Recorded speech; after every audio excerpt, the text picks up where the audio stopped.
motion. Okay, circular motion.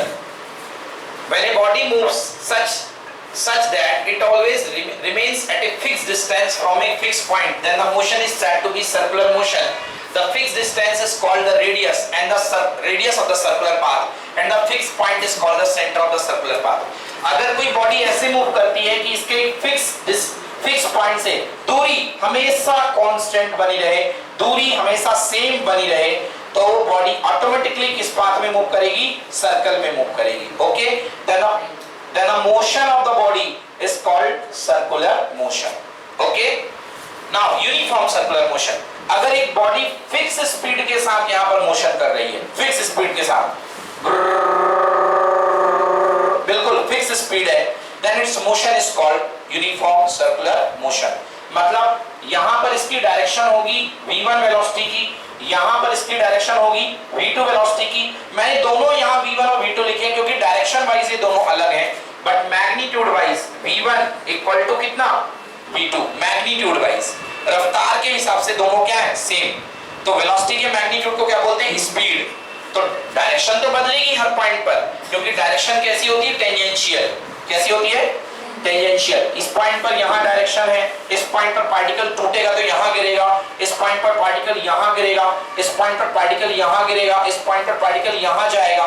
तो direction wise wind की velocity तो हर समय प्रति पल हर पल चेंज हो रही है, मगर मैग्नीट्यूड वाइज यहाँ पर वेलोसिटी यदि मान लो 20 किलोमीटर पर आवर है, तो यहाँ भी 20 किलोमीटर पर आवर, यहाँ भी 20 kilometre per hour. Such a motion is called uniform circular motion. Yes. Okay. Such a motion is called uniform circular motion. Any problem? तो इस तरीके का मोशन यूनिफॉर्म सर्कुलर मोशन कहलाता है. ओके, तो uniform circular motion में speed constant होती है. लिखिए, in uniform circular motion, in uniform circular motion speed of the particle remains constant. In uniform circular motion, speed of the particle remains constant, but direction changes. But direction of velocity changes at every instant. But direction of velocity changes at every instant. मगर velocity की direction हर पल, प्रतिपल, हर क्षण सदैव हमेशा बदला करती है. But direction of velocity changes every instant. Her second में बदलेगी, हर समय बदलेगी. क्लियर बेटा? आ गया समझ में? Now we talking about the angular displacement. इसके पहले हमने बात करी है लीनियर डिस्प्लेसमेंट की. अगर कोई पार्टिकल यहाँ है और यहाँ आ जाता था तो आप लोग बोलते थे कि ये लीनियर डिस्प्लेसमेंट इतनी ट्रेवल कर रहा है. This displacement is called linear displacement, denoted by delta S. It having some specific direction, that's why it is vector quantity. क्योंकि इसके पास एक निश्चित दिशा है, इसकी एक फिक्स डायरेक्शन है. लीनियर डिस्प्लेसमेंट की एक फिक्स दिशा हुआ करती थी. Now we talking about angular displacement. आपके पास एक सर्कुलर पाथ है, एक पॉइंट है, यहाँ से चलना शुरू किया और यहाँ से चल करके ये यहाँ तक आ गया. स्टार्टिंग पॉइंट है A, फाइनल पॉइंट है B. अब ये है इसका सेंटर. इसने सेंटर के रिस्पेक्ट में कुछ रोटेशन तय किया है, और रोटेशन को किसमें नापते हैं? थीटा में. किसमें नापते हैं? थीटा में. This amount of rotation he traveled is called angular displacement. So this angle he traveled is called angular displacement. If he traveled anti-clockwise angle, then it will be positive. If he travel clockwise angle, then it will be negative. Anti-clockwise angle positive माना जाएगा और clockwise angle negative माना जाएगा. Clear? Okay. So this is called angular displacement. What is the formula for angular displacement? Equals to arc upon radius. Here to here. What is arc? Arc is the length of P1 to P2. Yes or no?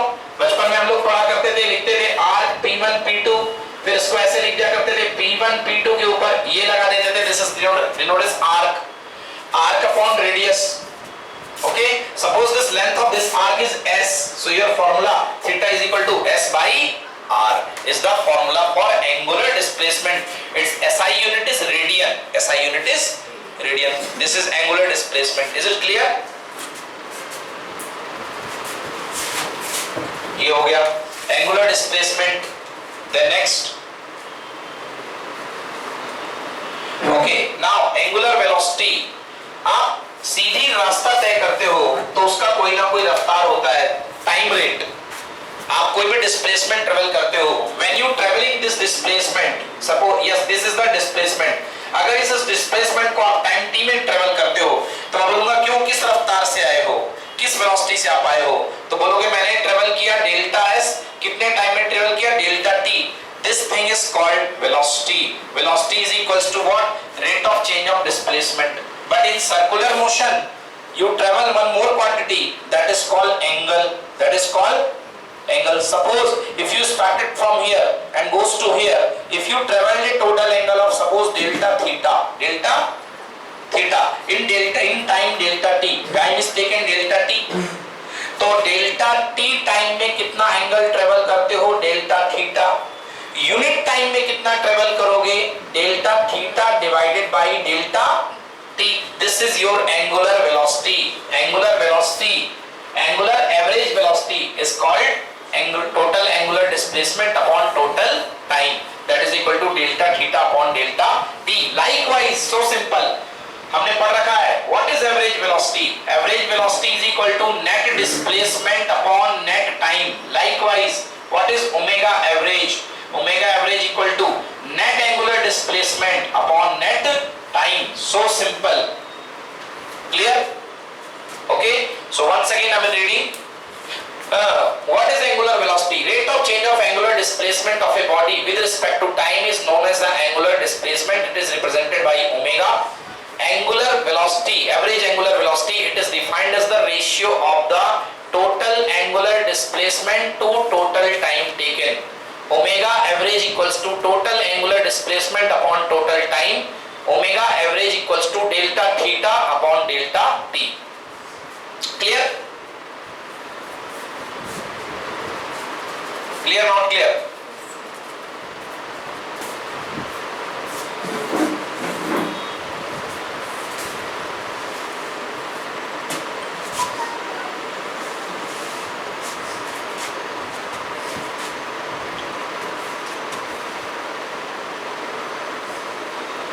Omega is equals to delta theta upon delta t, delta t। ऐसे वहां पर क्या था, velocity, average velocity is equal to delta s upon delta t।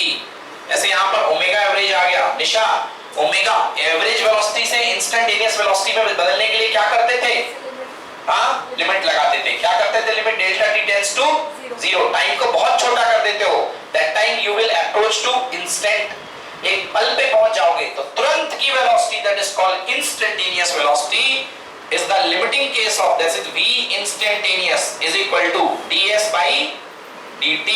differentiation आपको instantaneous velocity देता है। like here omega instantaneous equal to what, d theta by dt। okay, instantaneous velocity, angular velocity equals to d theta by dt। विशाल पीछे wicket खोल sir. Clear? Any problem? d theta by dt बन जाएगा ये सब कुछ, कोई दिक्कत इसमें है? Next, relation between angular velocity and linear velocity, very very very important। relation between angular velocity and linear velocity, we all know theta is equals to arc upon radius। okay, theta is equals to arc upon radius, clear ना? theta is equals to arc upon radius and omega is equals to d theta by delta t dt। omega is equal to d theta by dt, yes or no? now omega is equal to d by dt, yes। what is the value of arc theta अंश का, s upon r। can I place it here, theta की value s upon arc upon radius, yes or no? है ना?